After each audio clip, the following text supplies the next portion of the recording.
Tito, capítulo 1, versículo 1, dice: Pablo, siervo de Dios y apóstol de Jesucristo, conforme a la fe de los escogidos de Dios y el conocimiento de la verdad, que es según la piedad. Hermanos amados, paz del Señor. Cuando nos acercamos a lo que se conoce como epístolas pastorales, que son 1 Timoteo, 2 Timoteo y Tito, que vemos en ellas que son epístolas de instrucción para la corrección de las iglesias, tanto en Éfeso como las iglesias en Creta. Cuando Pablo le escribe a Timoteo, primera y segunda, Timoteo estaba trabajando, enseñando la palabra como evangelista y predicador en la iglesia en Éfeso. Y Tito se encontraba en las iglesias en la isla de Creta.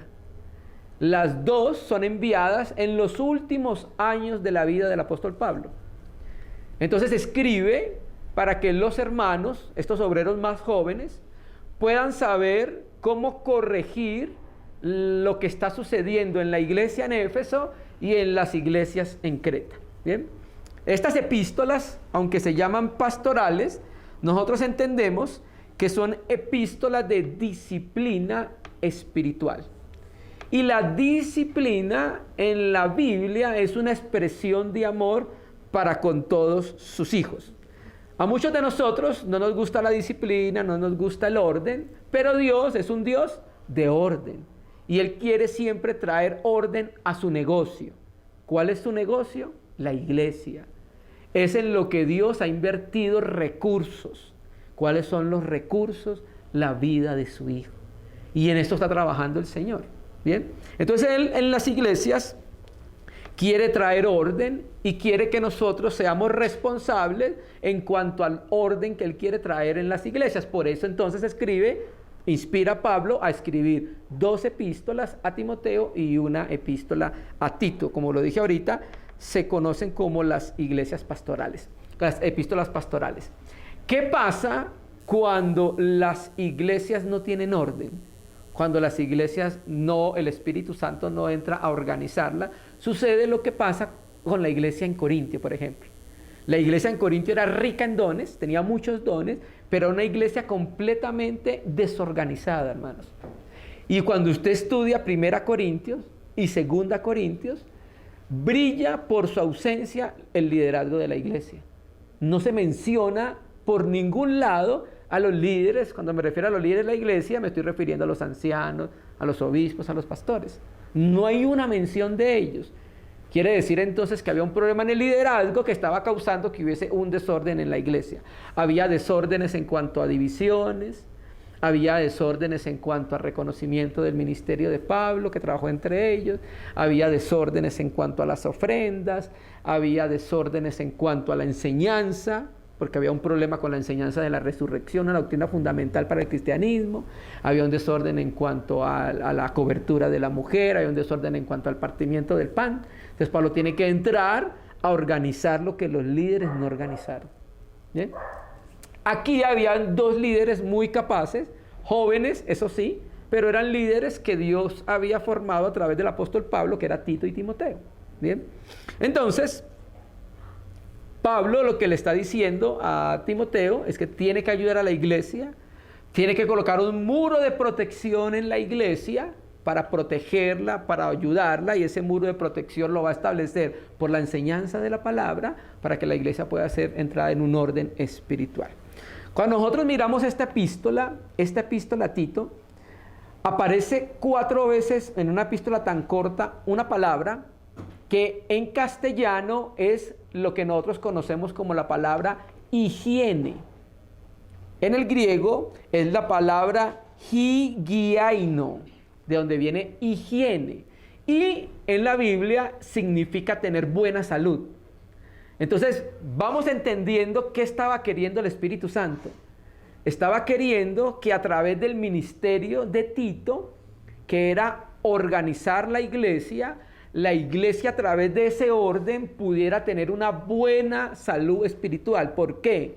Porque habían judaizantes que habían entrado a la iglesia y estaban dañando la salud espiritual de la iglesia. La buena salud espiritual. Tenemos que recordar que estas iglesias eran nuevas. Y Pablo no pudo estar mucho tiempo en esa isla para poder ayudar a esas iglesias nacientes. Entonces deja a Timoteo para que pueda entonces ayudar a que las iglesias, a través de la enseñanza de Timoteo, puedan entrar en una salud espiritual adecuada. Y también aparece otra verdad 4 veces, que es la frase, Dios nuestro Salvador.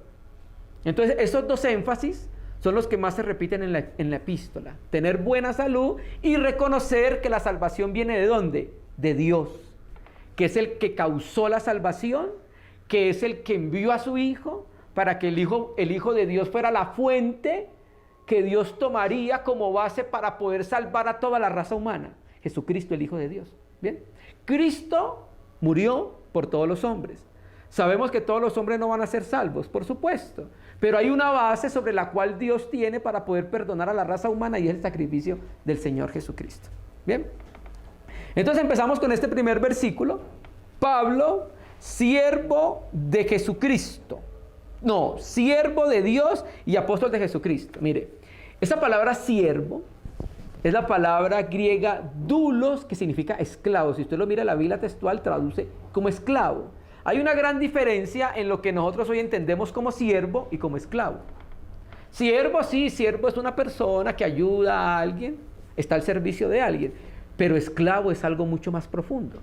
En los tiempos de la Biblia, esclavo era una persona, supongamos acá el hermano Luis tiene dinero, en los tiempos bíblicos y se iba para el mercado, para la agora, para la plaza, el mercado de la agora, y entonces de acuerdo a lo que necesitaba, compraba un esclavo.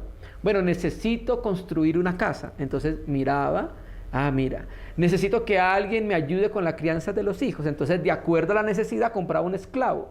Bien, el esclavo no estaba amarrado con grilletes, como entendemos nosotros la esclavitud del tiempo de la conquista de los españoles.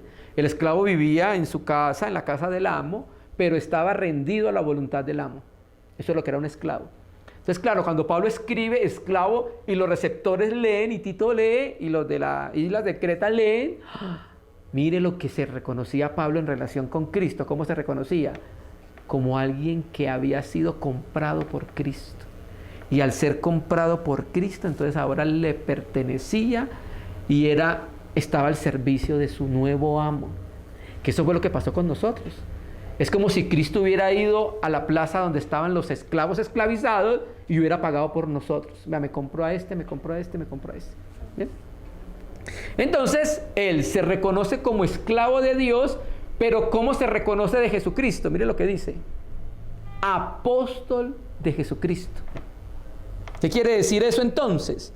Que se reconoce como esclavo de Dios y como apóstol de Jesucristo. ¿Por qué? Porque el propio Jesucristo se le apareció a Pablo camino a Damasco. Y fue el propio Jesucristo el que le encomendó el ministerio apostólico.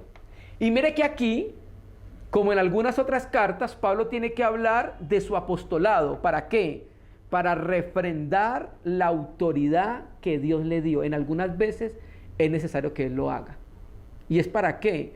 Para que los enemigos del ministerio del apóstol Pablo entendieran que él era un apóstol no de cartón, no por hombres, sino por ¿quién? Por el propio Señor Jesucristo. Bien, dice conforme a la fe de los escogidos. Entonces Pablo fue escogido además de la voluntad de Dios, porque fue escogido conforme a la voluntad de Dios, fue escogido para, esa palabra conforme, también puede traducirse para, como tiene algunas otras traducciones. Bien, y esa palabra en el griego significa meta o propósito. Fue elegido según la voluntad de Dios para, como lo escogió para una meta y lo escogió para un propósito. ¿Y sabe cuál era? La fe de los escogidos.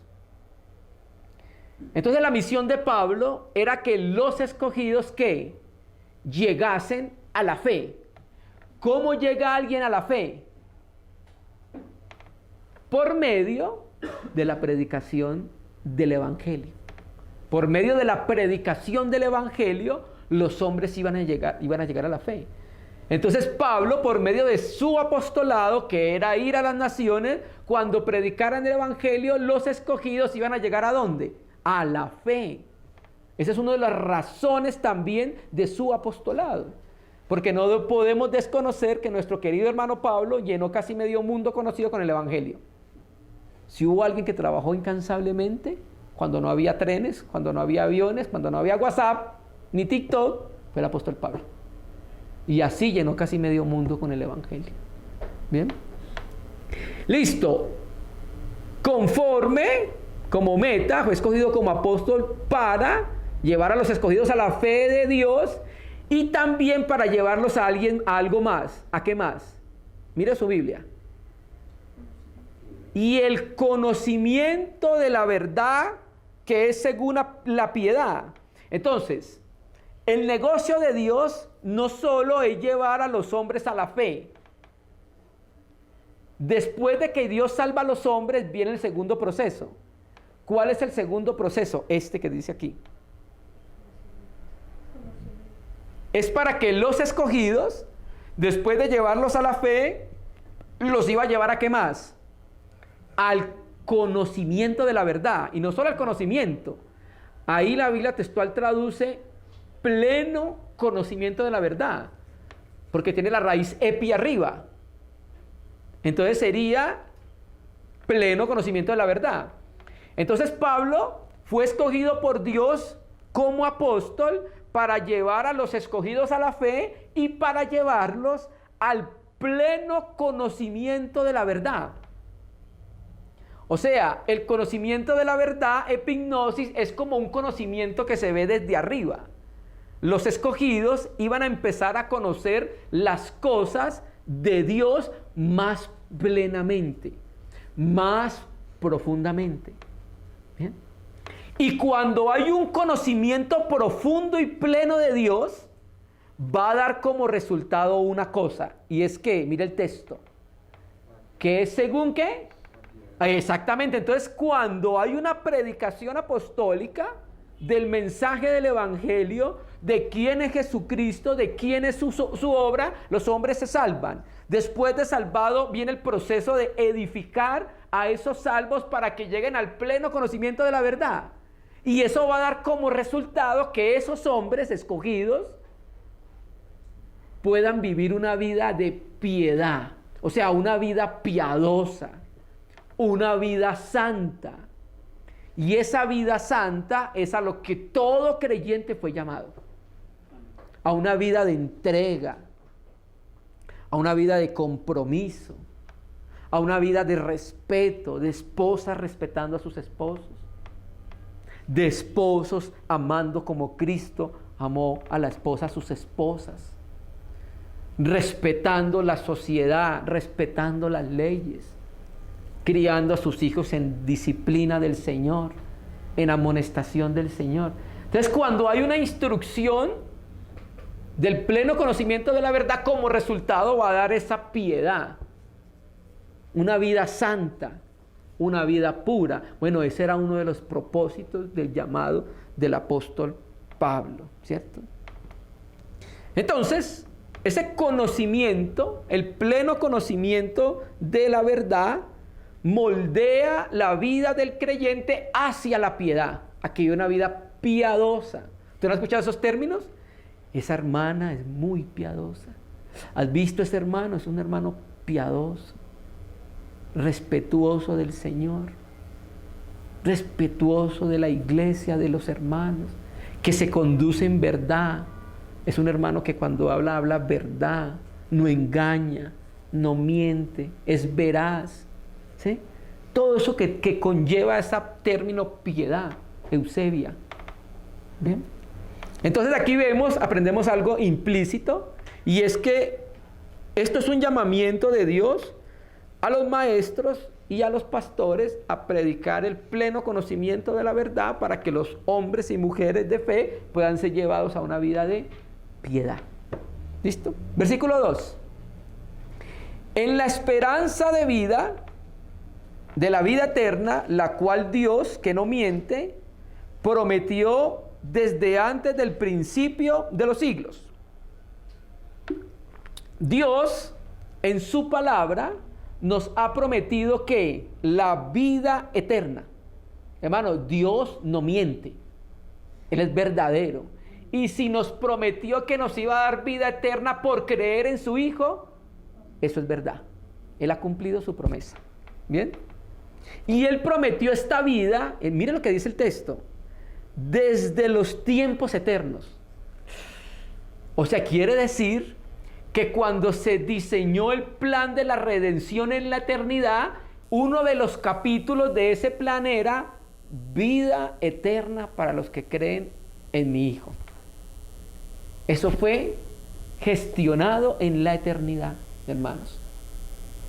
Y dice el texto que a su debido tiempo, bien, que a su debido tiempo manifestó su palabra, el 3, por medio de la predicación que me fue encomendada por mandato de Dios nuestro Salvador. Entonces decimos, versículo 2, todas las bendiciones que los creyentes tenemos en Cristo forman parte de los consejos eternos de Dios en la eternidad. Allá diseñó Dios las bendiciones para todos los creyentes, una de ellas que era la vida eterna. Bien, esa bendición y esa vida eterna que Dios prometió en la eternidad, como dice el tiempo, y a su debido tiempo, esa palabra tiempo es el kairos ahí.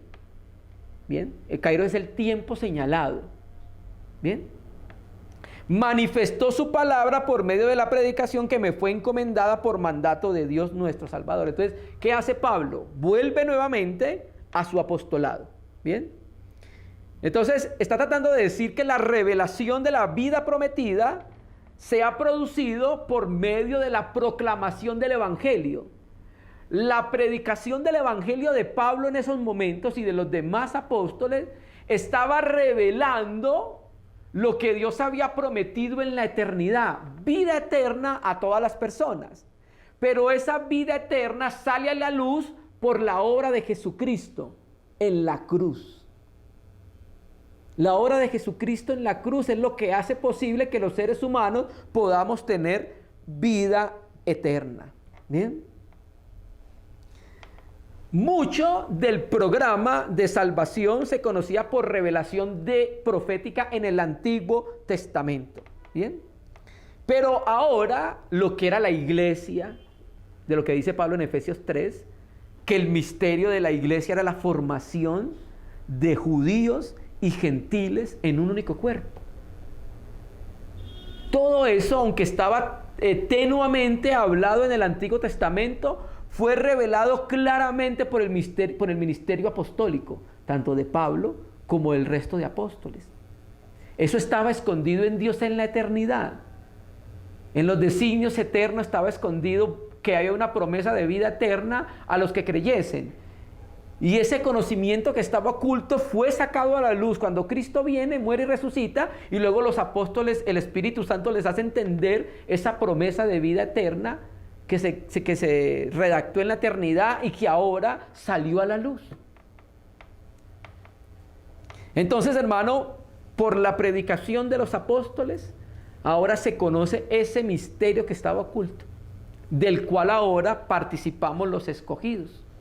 Participamos de la vida eterna. Y eso termina diciendo, por mandato de Dios nuestro Salvador, por medio de la predicación que me fue encomendada, por mandato de Dios nuestro Salvador, ¿cierto? Entonces la predicación de Pablo, al igual que su apostolado, fue obra de un mandato divino. O sea, entonces, ¿qué está haciendo Pablo? Está mostrando cuál es la autoridad apostólica que él tiene.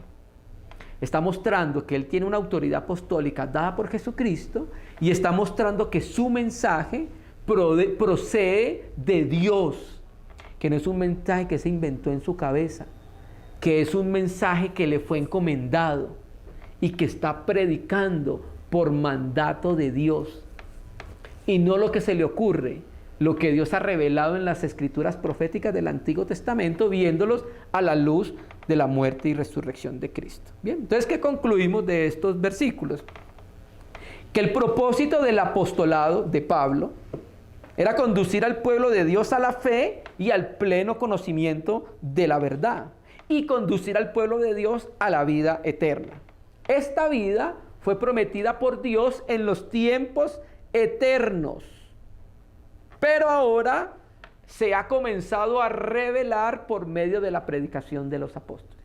¿Bien? Es una de las introducciones más largas que tiene Pablo junto con Romanos, porque generalmente Pablo, lo que era normal en el tiempo era la presentación, un saludo, gracias y el contenido y el final de la epístola. Aquí Pablo fue extenso en la introducción de la epístola, quería establecer un precedente. ¿Bien? ¿Por qué? Porque los judaizantes se habían introducido en las iglesias en Creta. Usted lo puede leer más adelante, ahí aparece. Los judaizantes se metieron para poder siempre... Los judaizantes tenían un problema con Pablo. Donde iba Pablo siempre estaban, para tratar de destruir esa obra. ¿Bien? Entonces, él trata de mostrar que él es apóstol por Jesucristo, el Señor resucitado. Bien. Y termina entonces, ahora sí, el saludo a Tito, verdadero hijo en la común fe, gracia, misericordia y paz de Dios nuestro Padre y del Señor Jesucristo, nuestro Salvador. Bien, recuerde, aquí está escribiéndole un obrero mayor a un obrero más joven, que es Tito. Bien, entonces después de esa larga explicación acerca del propósito y de la autenticidad, digámoslo así, de su apostolado, pasa a los saludos. Entonces saluda ¿a quién? A Tito. Bien, y mire cómo lo presenta: verdadero hijo en la común fe. Tito tiene que ser reconocido como un hijo legítimo de Pablo en la fe. ¿Qué está tratando de decir Pablo cuando dice que es un hijo legítimo? Porque esa palabra verdadero en el griego significa genuino o legítimo. Eso es lo que significa ahí verdadero. Entonces, ¿qué está tratando de decir Pablo? Bien, está diciéndole, él es el que va a continuar la obra que yo inicié en medio de ustedes, para que no venga otro falso pseudo apóstol a tratar de venir e introducirse en una obra que nosotros no lo hemos encomendado. Por eso dice verdadero en el sentido de legítimo, en el sentido de genuino. Ese es mi hijo en la fe. Entonces él va a continuar la obra que yo inicié.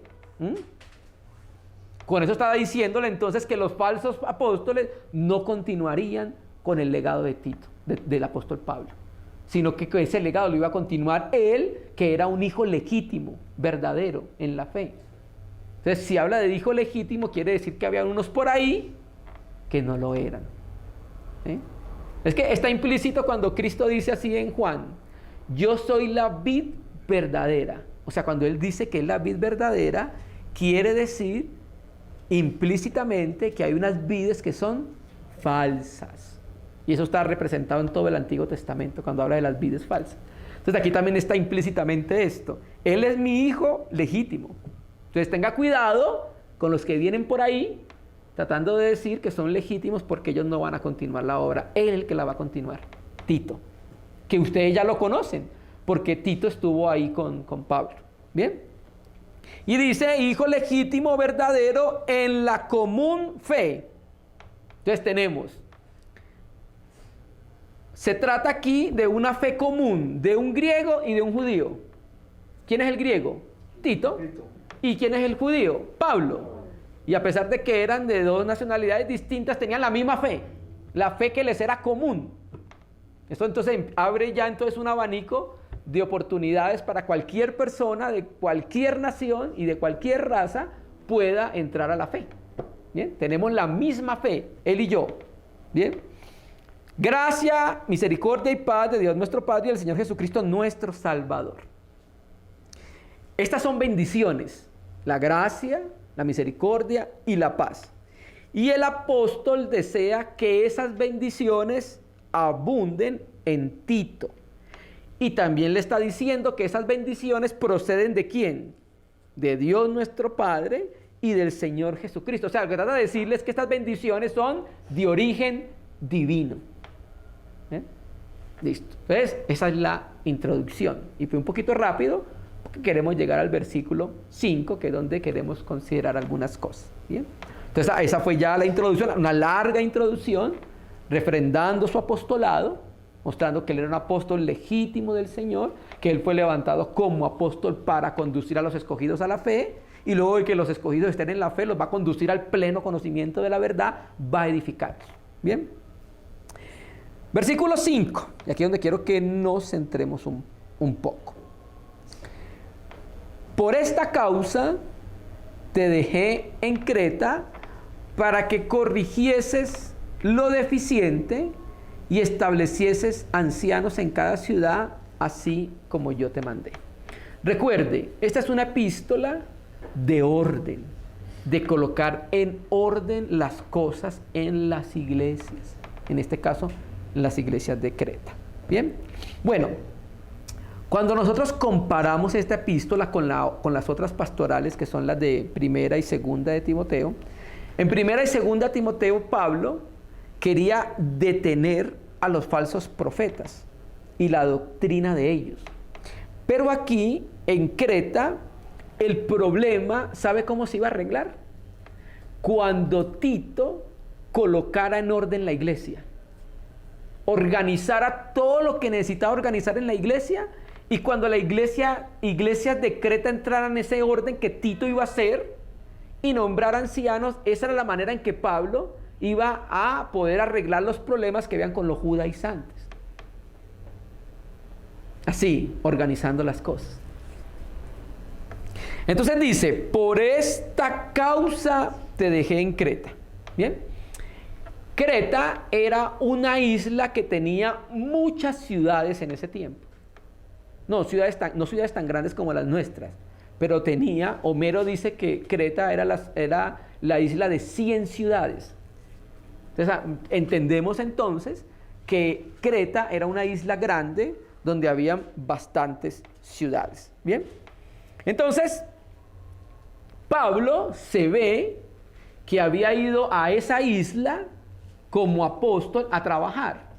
Entonces, ¿cómo era el ministerio apostólico de Pablo? Lo entendemos, ¿cierto? Llegaba a una ciudad de esa isla, predicaba el evangelio, trabajaba con ella, se iba, hacía lo mismo, evangelizaba en otra isla, fundaba una iglesia, se iba y así sucesivamente. Entonces, parece ser que con Timoteo trabajaron y fundaron varias iglesias en esa isla. Creta no es una ciudad, era una isla muy grande. Tenía varias ciudades pequeñas, las de ese tiempo. Bien. Entonces, se ve que Pablo había formado iglesias en varias de esas ciudades. Bien.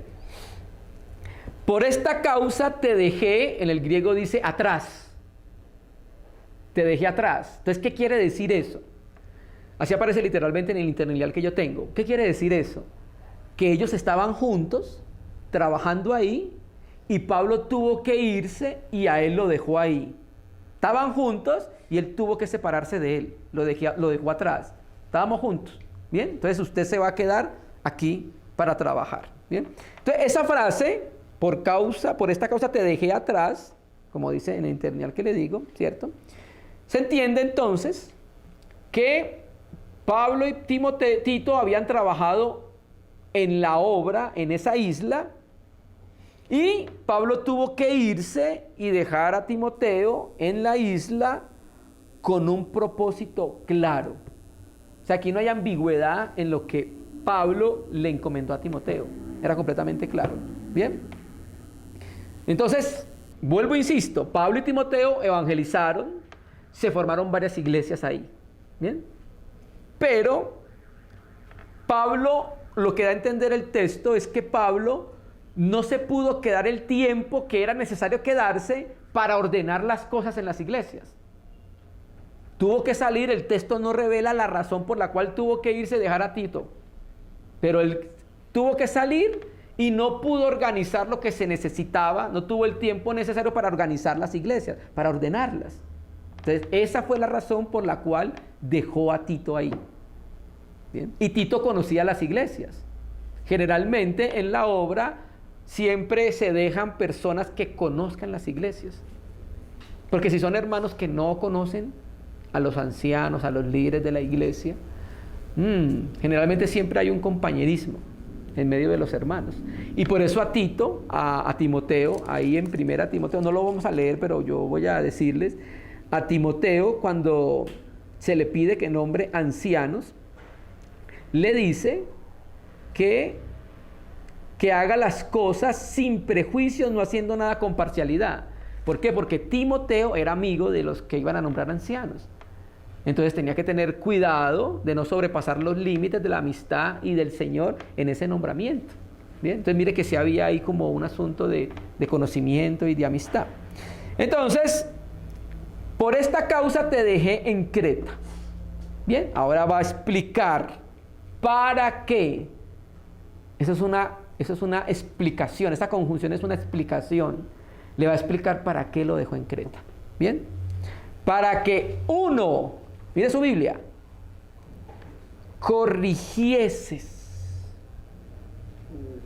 Uno, para que corrigieses. Primero, ¿bien? Voy a decirles la palabra griega, se la voy a decir. Epidortose, así, epidortose. ¿Por qué se las voy a decir? Porque resulta que esta es una combinación de tres palabras. La preposición epi, que es sobre, la preposición dia, que es a través de, y la palabra ortos, que significa recto.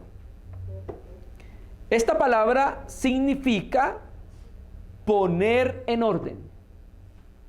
La Biblia textual traduce, ya les voy a decir cómo traduce la Biblia textual. Por esta razón te dejé en Creta para que pusieses en orden. Bien, ese corrigieses entonces significa colocar en orden. La Biblia hispanoamericana de la palabra de Dios traduce: terminases de organizar.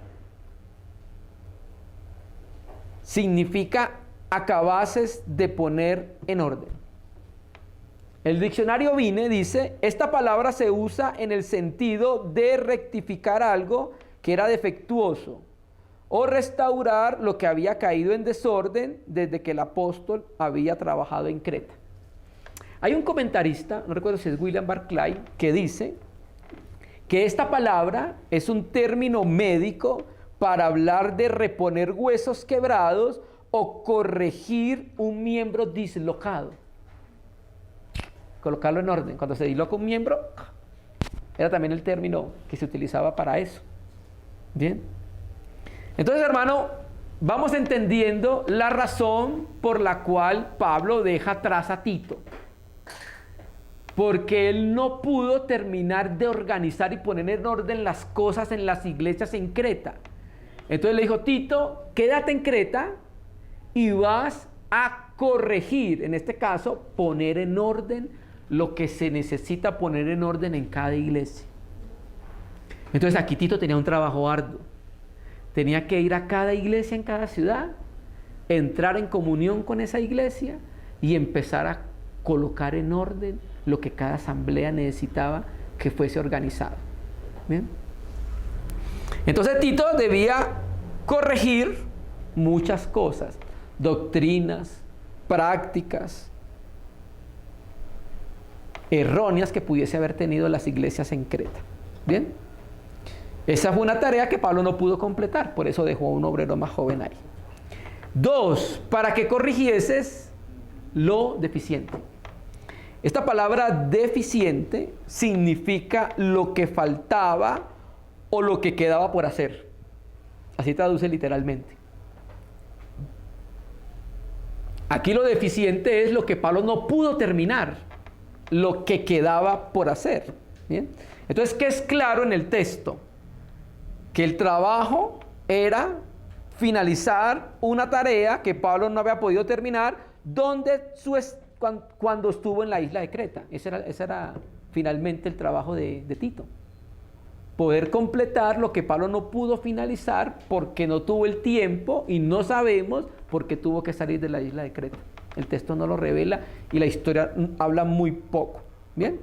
Entonces, ¿qué vemos acá? Que Tito tenía responsabilidades. Sí, eso existe en la iglesia. Nosotros como miembros activos, parte de la iglesia de Dios, tenemos responsabilidades en ella. Y en este caso Timoteo tenía varias responsabilidades. Como obrero, hacer un trabajo en estas iglesias nuevas.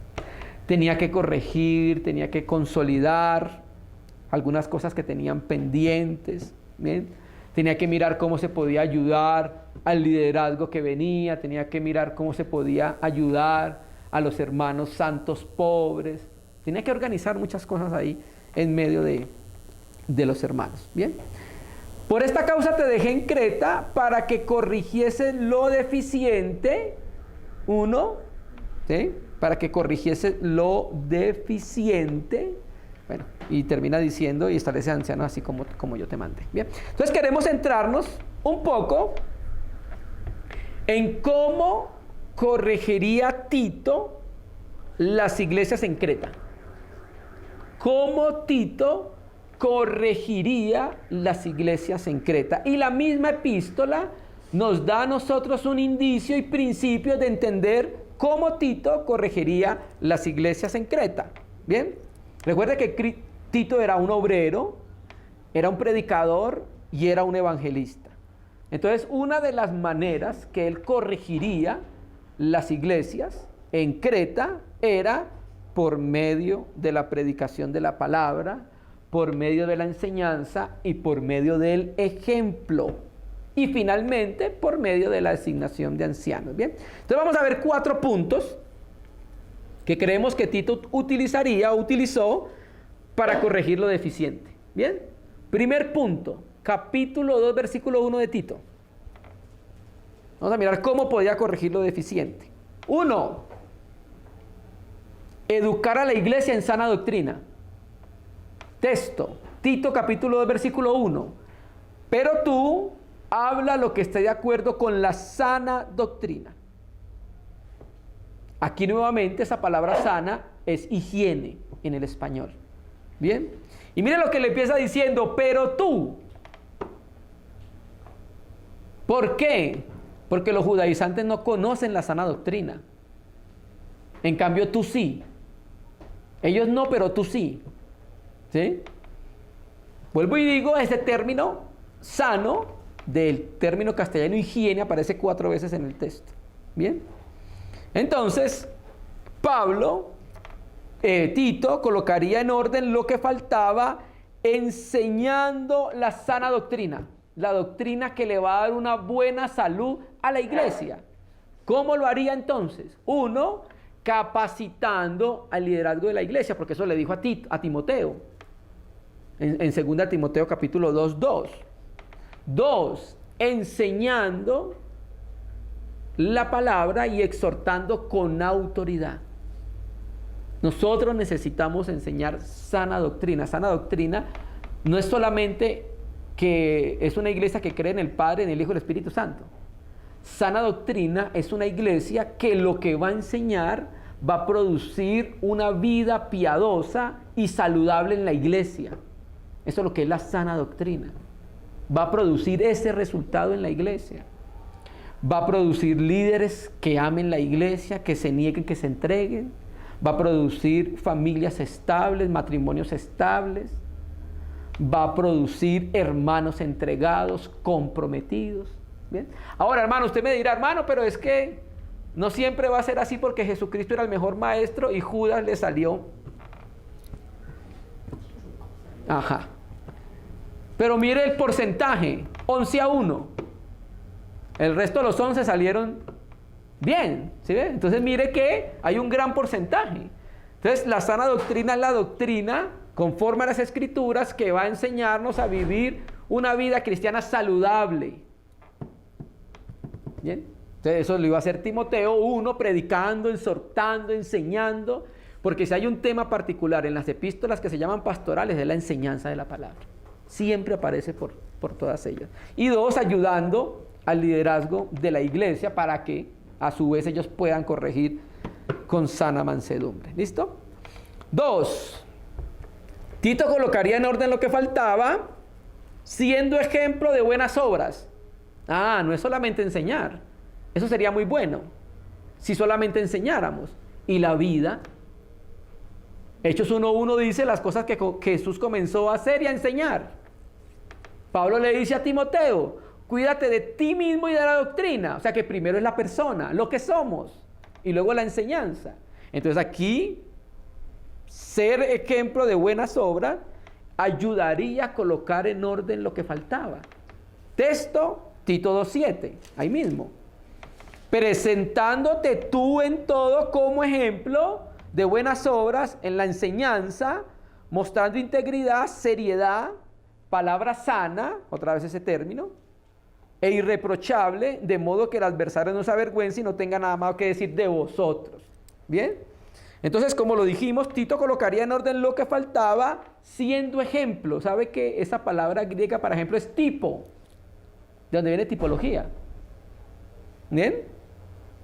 Entonces él sería ejemplo presentando buenas obras que no se encontraban en los judaizantes. Mire, hermanos, si había algo que no se encontraba en los judaizantes eran las buenas obras, porque no las tenían. Obras que hablaran de piedad. Por ejemplo, en los tiempos de Cristo, los fariseos se sentaban en la cátedra, en la silla de Moisés, dice así, o sea que se sentaban a enseñar la ley, eso quiere decir. Y entonces ellos decían, amarás al Señor tu Dios con todo tu corazón, con toda tu mente, con toda tu alma, con todo tu entendimiento, porque eso es lo que dice la ley. Y resulta que el pueblo los veía y el pueblo decía, más mentirosos, ellos no aman a Dios.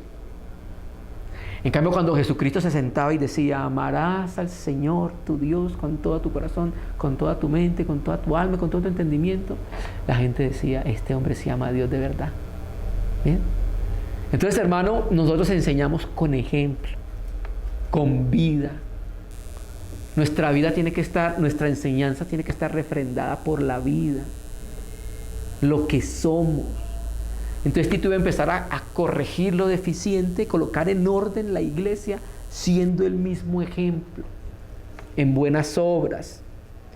Y cuando enseñara, iba a mostrar seriedad en la enseñanza. No un payasín enseñando. No, serio. ¿Por qué? Porque era joven. Y entonces muchos, en ese tiempo, hoy tanto casi no, pero en ese tiempo, los mayores tenían un peso muy importante en la sociedad judía, en la sociedad griega. Entonces, claro, no, está muy joven, casi no le paraban bolas, casi no le creían porque estaba muy joven. Entonces él tenía que ser serio para que lo tomaran en serio los más mayores. Bien. Entonces, él tenía que ser íntegro, serio con la palabra. Y eso daría ¿qué? Salud espiritual a la iglesia. Por eso dice ahí, sana, prenándote tú como ejemplo de buenas obras en la enseñanza, mostrando integridad, seriedad, palabra sana e irreprochable. Otra vez ese sentido de salud, porque eso es lo que necesitaba la isla de Creta. Necesitaba hacer salud, necesitaba salud espiritual. Se la iba a dar Tito con la enseñanza y con el ejemplo. Bien. Entonces, si Tito predicaba con poder, siendo ejemplo de buenas obras, entonces el enemigo no tendría ninguna base de acusación contra él. Por eso termina diciendo el texto, de modo que el adversario se avergüence y no tenga nada malo que decir de vosotros. ¿Se entiende? Entonces, cuando vivía adecuadamente con la fe y cuando predicaba la palabra de Dios seriamente, entonces iba a producir un resultado sano para la iglesia y el enemigo no tendría ninguna base para acusar. Bien. Tercer punto. Tito colocaría en orden lo que faltaba, recordándole a los hermanos las mismas cosas. Hermano, yo sé que hay cosas que nosotros ya sabemos, pero hay muchas cosas de la palabra de Dios que tienen que volver a pasarse por nuestro corazón. ¿Por qué cree que nosotros participamos en parte del partimiento del pan cada primer día de la semana? Para que por nuestro corazón pase nuevamente el sacrificio de nuestro amado Salvador y lo tengamos fresco siempre en nuestra mente y en nuestro corazón. Texto, Tito 3:1. Mire cómo empieza. Otra vez, recuérdales que se sujeten a los gobernantes y autoridades, que obedezcan, estén dispuestos a toda buena obra. Los que somos padres, cuando a nuestros hijos los mandamos a hacer algo, otra vez tengo que recordarle lo que le mandé hace 5 minutos. Entonces, cuando habla de que le recuerdes, porque ellos ya se lo había enseñado. Recuérdeles nuevamente lo que les dije anteriormente. ¿Bien? Entonces, Tito necesitaba recordar a los hermanos cosas que ellos ya sabían. Por ejemplo, en el 3:1, ¿qué ya sabían ellos? Que debían sujetarse a las autoridades. ¿Qué más sabían ellos? En el versículo 2 y 3, la clase de vida que ya no debían vivir. Eso ya lo sabían ellos. ¿Qué más debían volver a recordarle algo que sabían? La salvación que ahora tenían en Cristo. 4 al 7 del capítulo 3.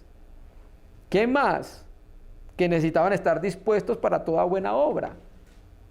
¿Bien? Entonces, eso era lo que ellos necesitaban volver a recordarles, que era algo propio de Pablo. Vea, vamos a un versículo en Filipenses, ahí atrás un momentico.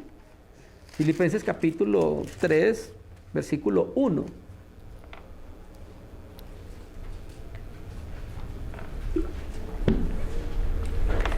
Filipenses 3:1 dice: por lo demás, hermanos, gozaos en el Señor.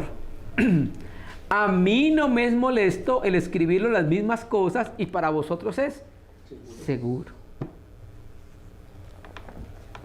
Hermano, ¿usted sabe cuán olvidadizo es usted? Necesitamos que las verdades de Dios sean recordadas cada vez que nos reunimos, hermano. Hermano, pero yo ya me sé eso de memoria. Pero si el Espíritu Santo dice que lo necesita recordar, escuche otra vez. Hermano, pero yo ya me lo sé eso. Soy PhD en ese tema. Yo sí, hermano, yo sé que es PhD en el tema. Y hice un magíster y todo en la salvación y todo. Pero muchas veces necesitamos recordar esas verdades preciosas del Evangelio. ¿Bien? Entonces, hermano, esta repetición trae seguridad. Entonces, nosotros necesitamos volver a repetir los mismos temas. Uno, porque muchas veces hay inconstancia de los hermanos a las reuniones. Hermano, vamos a hablar de la salvación. Y los hermanos, algunos hermanos no estuvieron. Y entonces necesitamos volver a que estos hermanos sepan de la salvación porque no estuvieron cuando hablamos, entonces vamos a repetirlo. ¿Bien? Y también recuerde que el Señor siempre está salvando personas, entonces llegan personas nuevas, necesitamos volver a repetir. Naturalmente, no vamos a estar siempre repitiendo cada 8 días lo mismo. Miguel Núñez decía que una de las razones por la cual hay gran deserción en el cristianismo es porque la predicación no es fresca, sino que cada 8 días lo mismo. Cada 8 días lo mismo, hermano. El consejo de la palabra es amplio, pero hay veces necesitamos otra vez ser recordados por las mismas cosas. ¿Bien? Y cuarto, Tito ayudaría a colocar en orden lo que faltaba aplicando disciplina en la iglesia.